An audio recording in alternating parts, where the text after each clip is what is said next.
اب ہے topic -005 structural view of language.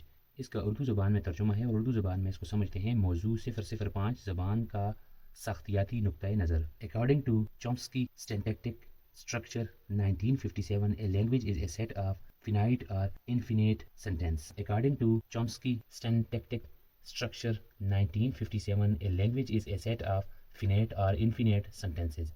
Chomsky کی کتاب سنٹیٹک اسٹرکچر 1957 کے مطابق زبان جملوں کا ایک ایسا مجموعہ ہے خواہ وہ محدود ہوں یا لا محدود. Each finite in length and constructed out of a finite set of elements. ہر جملہ لمبائی میں محدود ہوتا ہے یا محدود عناصر کے مجموعے سے بنتا ہے. All natural languages both spoken and written are languages in the sense of his definition. تمام فطری زبانیں چاہے وہ بولی جائیں یا لکھی جائیں اس کی تعریف کے مطابق زبانیں ہیں. Each language has a finite number of sounds and can create identifiably many distinct sentences. ہر زبان میں آوازوں کی تعداد محدود ہوتی ہے لیکن وہ لامحدود مختلف جملے بنا سکتی ہیں. It is the linguists job of differentiate between.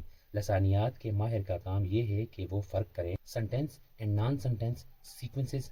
Chomsky believes that structural properties and complex, abstract and highly specific. جملوں اور غیر جملوں کی ترتیب. چامسکی کا ماننا ہے کہ ساختیاتی خصوصیات پیچیدہ نظری اور بہت مخصوص ہوتی ہیں which must be known to a child prior to his experience of any natural language. جن کا علم بچے کو کسی بھی فطری زبان کے تجربے سے پہلے ہونا چاہیے. In this regard, Chomsky is a rationalist rather than empiricist. اس حوالے سے چومسکی تجربہ پسند نہیں بلکہ عقل پسند ہے. So according to Chomsky, language is structure dependent.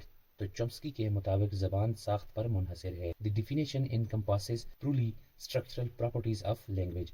یہ تعریف زبان کی صرف ساختیاتی خصوصیات کو شامل کرتی ہے and suggests that these properties can be investigated mathematically. اور یہ بتاتی ہے کہ ان خصوصیات کا مطالعہ ریاضی کے ذریعے بھی کیا جا سکتا ہے.